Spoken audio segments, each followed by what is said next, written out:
Well, hello, and welcome back to Island Bowls Live. I'm Jeff Poulton, and it's my mission to try and get you to try lawn bowling. Today's video is thanks to Michelle, who bowls out of New Zealand. She's a junior bowler. Well done, Michelle. We love to see junior bowlers in the game, and boy, we can certainly use more of those here on the island. And it's terrific to hear from you. So Michelle had a specific question. Her question related to her challenge of reaching short jacks with her bowls consistently. And she had a specific question for me.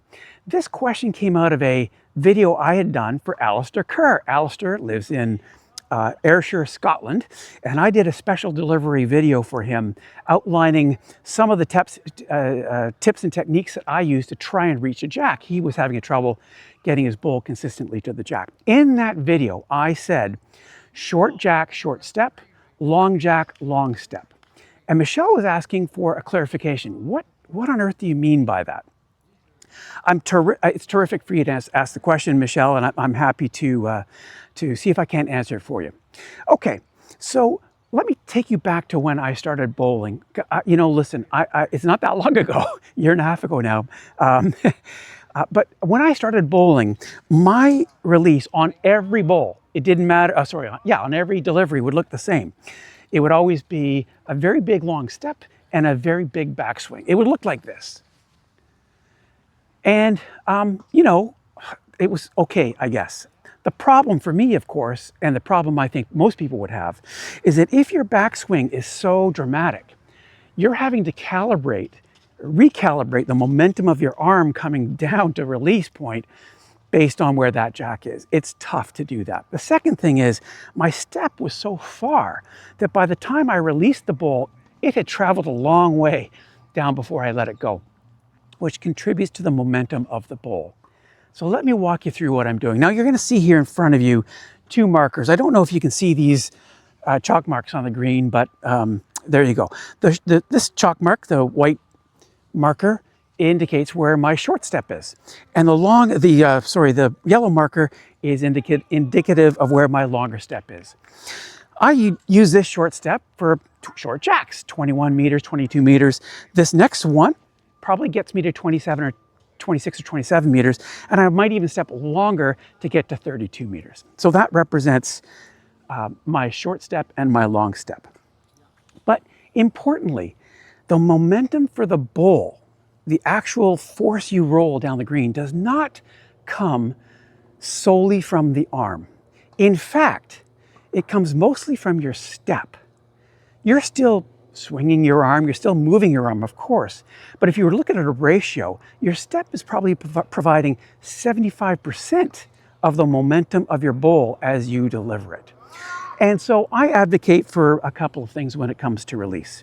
One is that my backswing, I try and not have it much further behind than behind my back heel.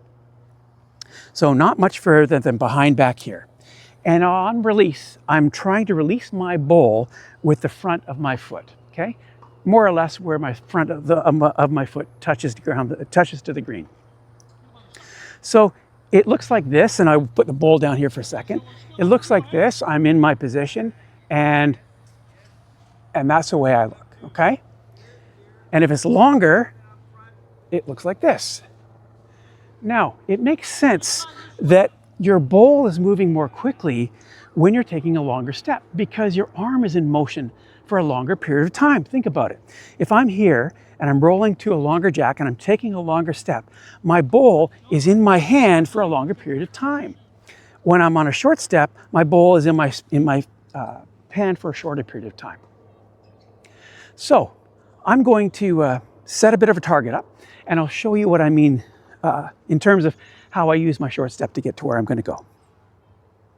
Okay, so I've set a target up out there. It's about 21 meters from me. And again, if you're in a different part of the world, it might be 23, that's okay. By the way, I'm going to give you a bit of a practice hack after this, so stick with me. So I'm going to try and roll my bowl inside that 1 meter square outline up there, representing where my short jack would be. So I'm on the mat.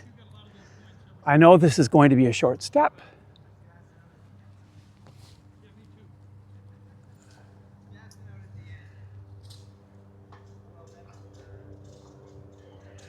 and bingo. There you go. A couple of other points. One, if you are delivering your bowl, reach and stay with it. I find myself, if I've got some weaknesses in my game, it is that I am way too quick to stand up and way too quick to pull my arm back. So when you go and you release, hold that delivery arm for 5 seconds and stay down. If I pull my arm back or I stand up too quickly, I find that I am notoriously off my mark. Okay, now here's a bit of a hack for you. And by the way, I'm going to do a practice plan up for this. It'll be a pretty basic practice plan, but you'll be able to download this practice plan. Just look at the QR code on your screen right now, or I'll put it in the description below. So here's a practice hack for you. And I would advocate that you start here and see how it works for you. When you're setting up your practice to bowl to short jacks, set it up so that you're bowling to 15 meters. Now, I know what you're going to say. We don't even use that in the game. I get it. But for those of us that struggle to get to short jacks, setting an absurdly short jack really makes you focus on your delivery. It really makes you think about it. And as you land, if you get 3 or 4 bowls, say within your 1 meter square at 15 meters, move it back another 3 meters and try again. And then move it back another 3 meters and then repeat. This way, I think through practice, you'll get to understand your step and how far your step needs to be when it comes to being short, your arm movement, how that looks and walks and talks. I would also advise you to take a look at how you're gripping your bowl to make sure that you're getting the most out of your grip, and you can take a look at my special delivery bowl, delivery video for that too. So give it a try. But I can tell you for sure, you can't get better through games. You've got to practice. All right. Now, one more thing. This has also got me thinking about the value of short jacks in a game. And I'm going to do a video on that next, I think, that's going to really provide you with an example of some strategies on why you want to play short jacks in a game. It'll be fun. I'll have a practice plan for that too. All right. Don't forget, if you've got a question, don't hesitate to reach out. islandbowlslive.ca, or see me on my YouTube channel at Island Bowls Live, and I'd love to get a subscribe from you. That would be helpful. I'm already at 500 subscribers. Can you believe it? I'd like to get to 1,000 before the spring, though. That'd be terrific. Until next time, I'm Jeff Poulton for Island Bowls Live. Keep 'em rolling.